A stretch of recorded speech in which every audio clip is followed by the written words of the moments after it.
Dzień dobry Wam wszystkim, pozdrowienia z Dar es Salaam z Tanzanii.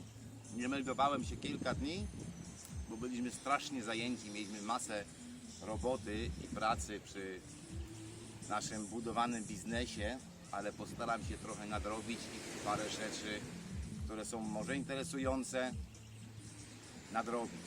O czym chciałem dzisiaj powiedzieć przy tej ładnej pogodzie, świeci słońce, na szczęście nie pada.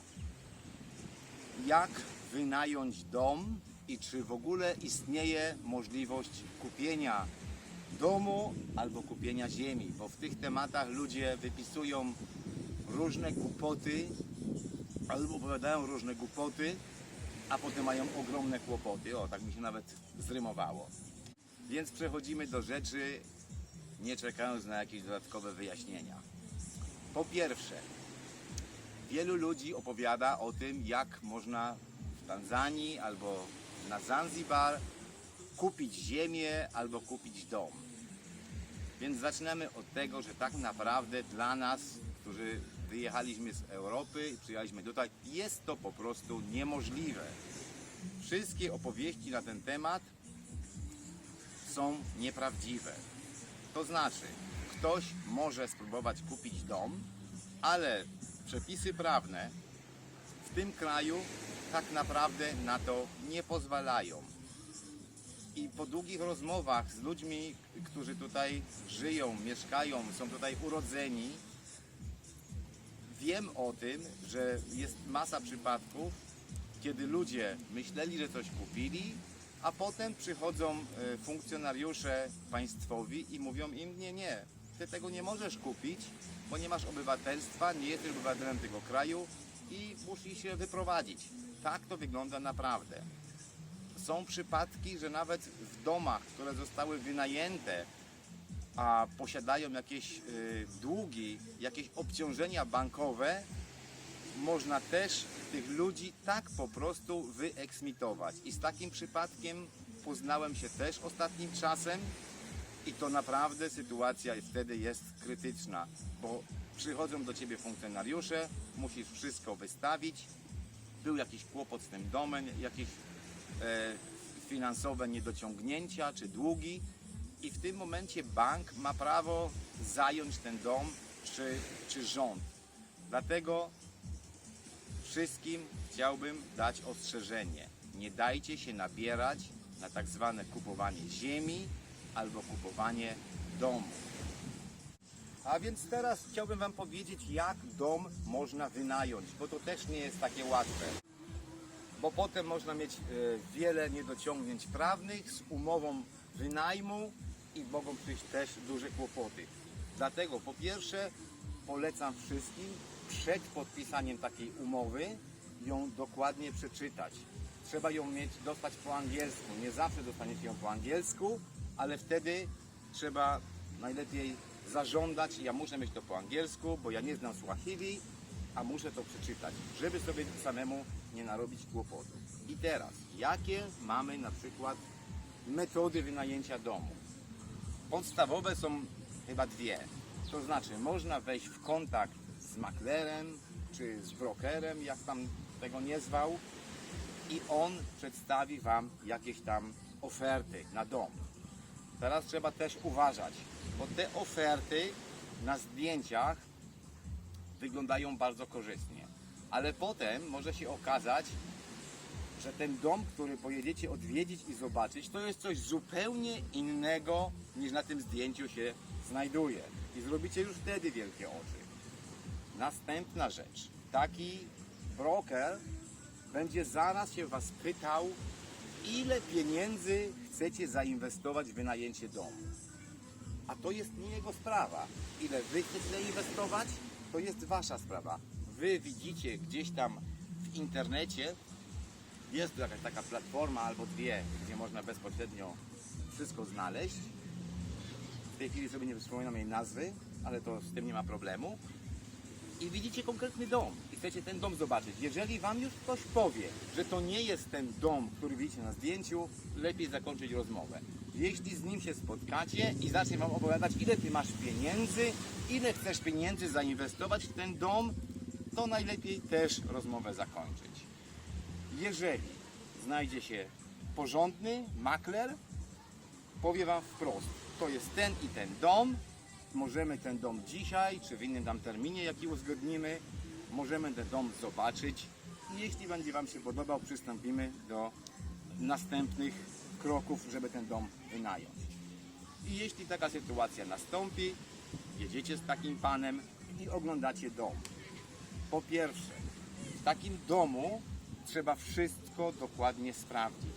Stan instalacji elektrycznej, stan instalacji wodnej, stan instalacji kanalizacyjnej, to znaczy spróbować spuścić wodę w toalecie, zobaczyć, czy prysznice działają, sprawdzić, czy masz prąd w gniazdkach, czy działa oświetlenie. To jest wszystko ważne.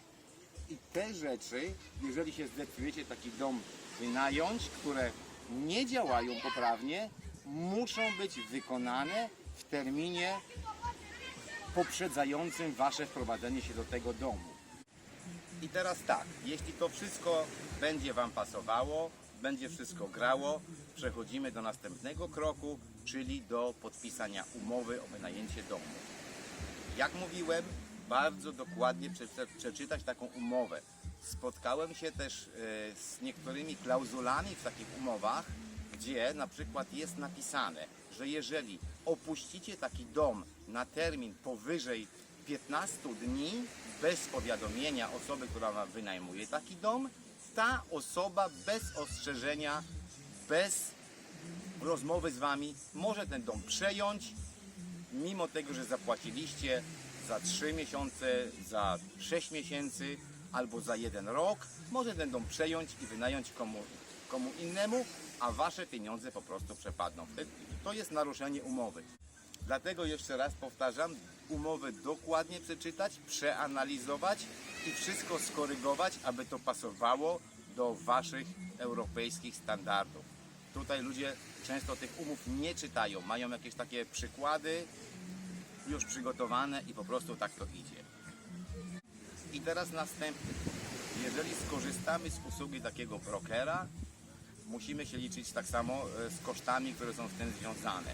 Przeważnie taki broker jako opłatę za zorganizowanie Wam wynajęcia takiego domu pobiera opłatę w kwocie około 1 miesięcznego czynszu. Do tego mogą dojść koszty oglądania tego domu, choć od 2022 roku, od kwietnia, te koszty powinien przejąć oficjalnie człowiek, który wynajmuje Wam ten dom. Ale to trzeba wszystko uzgodnić, najlepiej wcześniej już zapytać, żeby potem nie było kłótni, awantur i problemów. I to jest ten pierwszy punkt. Druga metoda, można sobie też dom poszukać przez ludzi, którzy mają kontakty. To są tak zwani specjaliści, którzy wiedzą wszystko, co się dzieje i wszędzie, co się dzieje. Tacy poszukiwacze domów są też różni. Mogą Wam wiele pomóc, ale mogą Wam też wiele zaszkodzić. Dlatego należy wejść w kontakt z kimś, kogo znacie, kto już tutaj mieszka i on kogoś takiego Wam może polecić. Wtedy macie dużo większą szansę, żeby znaleźć porządny dom i uczciwie zapłacić za to i to wszystko przeprowadzić. Ja pokażę Wam zaraz taki przykładowy dom, który mogłem sfilmować, jak wygląda i za jakie pieniądze można taki dom wynająć. To będziecie mogli zobaczyć, a potem wrócimy jeszcze do zakończenia. A tu chciałem pokazać Wam wszystkim, jaki dom na przykład można wynająć. To jest taka specjalnie chroniona strefa. Tutaj mieszkają praktycznie tylko ludzie z Europy. To się nazywa South Beach Residence. Tak wygląda ten dom w środku. Tutaj jest ten living room. Tu są jakieś jeszcze meble, ale naturalnie te meble na życzenie będą wszystkie usunięte. Jeśli ktoś ma swoje meble, jeśli nie ma, to może też zacząć życie z tym wyposażeniem, które jest tutaj. Tu na zewnątrz jest jeden taras. Z drugiej strony jest następny taras, tu jest główne wejście. To oczywiście przed wprowadzeniem będzie wszystko wyczyszczone, wysprzątane, bo ten dom stoi już długo niezamieszkały. Tutaj jest taka toaleta dla gości. To jest też wszystko brudne, ale to w przypadku wynajęcia domu będzie wszystko wysprzątane. Teraz Wam pokażę, jak wygląda kuchnia. Jest tutaj duża kuchnia. W przypadku wynajęcia będzie też przerobiona. Te wszystkie dolne, tak zwane, no nie wiem jak to nazwać, czy szafki, ale to będzie przerobione też wszystko na szafki z drzwiami. Te wiszące będą też ponaprawiane, odnowione w przypadku wynajęcia. No tu jedna, zobaczcie jak to wygląda, no jest to wszystko krzywe i trochę przestarzałe i to musi być też wszystko odnowione. Ta kuchenka gazowa jest jaka jest, ale to wszystko można inaczej zorganizować, jeśli ma się swoje rzeczy. W najgorszym przypadku można zacząć od tego, a potem się rozwijać. I ta kuchnia jest jakby podwojona. Tu jest taki drugi jeszcze obszar tej kuchni. Nie wiem dlaczego tak jest zrobione, no ale jest tak zrobione. Może to miało jakieś nowoczesne znaczenie. No tutaj tak to wygląda. Płyta z gipsów, to musi być też wszystko ponaprawiane i wszystko odnowione. Idziemy dalej. No tu taka ładna palma zaraz koło domu. Tutaj jak mówiłem główne wejście. I idziemy teraz po schodach na pięterko, gdzie są już sypialnie. Naturalnie tu trzeba włożyć jeszcze sporo pracy, żeby to wszystko teraz poodnawiać. Tutaj jest jedna z sypialni, trochę mniejsza, też wyposażona w klimatyzację i taki lufter. To łóżko oczywiście na życzenie będzie wyniesione. Tu jest już też dobra rzecz, bo już jest garderoba. To jest bardzo ważne, bo tutaj w przypadku wynajęcia domu nie opłaca się takich mebli kupować, bo są po prostu zbyt drogie. Tu jest następna sypialnia. Też ma garderobę. Jest na niej taki tutaj wyjście na duży taras. To jest spory taras i z każdego pokoju sypialnego na ten taras można wejść. Tu jakiś boiler, no nie wiadomo, ale no jest tu jeszcze, na pewno będzie usunięte w przypadku wynajęcia. Te łóżka wszystkie też trzeba by usunąć. I idziemy dalej do tej największej sypialni. O, tak wygląda, nawet z podwójnymi szafami. Tu też jakieś łóżko jest, jeśli ktoś ma życzenie. Też naturalnie klimatyzowane i ten lufter jest też. Łazienka, nawet z wanną. No, ten prysznic jaki jest zrobiony w tej chwili to pewnie dla pigmei, bo ja bym tam nie mógł stać i brać prysznica, no ale to są rzeczy do wyregulowania. A tu ja jestem w lustrze odbicie. Tu taki dość duży zlewozmywak. No to też trzeba będzie tutaj w przypadku, jeśli chce wynająć ktoś taki dom, to trzeba to ponaprawiać i doprowadzić do stanu użytkowego. A tak to wygląda jeszcze z tego górnego, to nie tarasu, też gadam bzdury, no, z tego z pierwszego piętra. I wynajęcie takiego domu z firmą, która tą security, która chroni. Tu nikt nie może obcy wejść bez zezwolenia. Wynajęcie takiego domu kosztuje miesięcznie około 300 euro. To nie jest chyba wielka suma za taki dom. I co dalej? Ten taki przykładowy dom zobaczyliście. cena takiego domu za wynajęcie na miesiąc wynosi około 1 miliona szyling, to znaczy około 400 euro albo 420 dolarów za miesiąc. Naturalnie taką cenę można negocjować i w wielu przypadkach przy dłuższym terminie wynajęcia, powyżej pół roku, taka cena powinna też zejść w dół. Dla mnie realistyczna cena do zapłacenia za taki dom, jaki Wam przedstawiłem, naturalnie po naprawach, które są niezbędne, jest między 750 a maksymalnie 800 tysięcy funtów tych tanzańskich. I tak to właśnie wygląda. Jeżeli taki dom Wam się spodobał, akceptujecie taki stan tego domu, jaki będzie po wykonaniu wszystkich niezbędnych napraw, przechodzicie do podpisania umowy. Najlepiej taką umowę podpisać jest w obecności 2 świadków w biurze tak zwanego chairmana. Chairman to jest osoba, która zajmuje się potwierdzaniem w każdej z dzielnic, już Wam mówiłem o takiej osobie, różnych dokumentów prawnych, które wymagają potwierdzenia od urzędnika państwowego.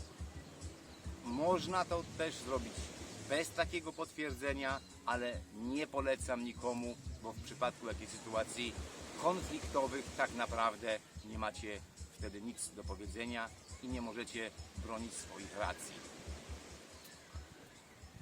Tak mniej więcej wygląda wynajęcie domu. W skrócie, można by było na ten temat wiele więcej opowiadać, ale będą jeszcze do tego okazje. To nie da się wszystkiego tak naraz opowiedzieć w jakimkolwiek skrócie, a chcę Wam to przedstawić też rzetelnie, żebyście potem sobie sami nie narobili głupot i problemów w Waszym życiu. I tu jeszcze jedna ważna sprawa, bardzo ważna sprawa. Wielu mężczyzn przybywających tutaj z Europy myśli w ten sposób, że jak znajdzie sobie tutaj kobietę z Tanzanii, ożeni się z tą kobietą, to w tym przypadku mogą kupić dom albo ziemię i zbudować potem dom. Tak, w jaki sposób jest to możliwe? Ale działa to tylko tak długo, jeżeli ta para jest razem ze sobą. W przypadku śmierci takiej kobiety, to się też może zdarzyć, albo w przypadku rozstania i rozwodu, wtedy znowu lądujecie na cienkim lodzie.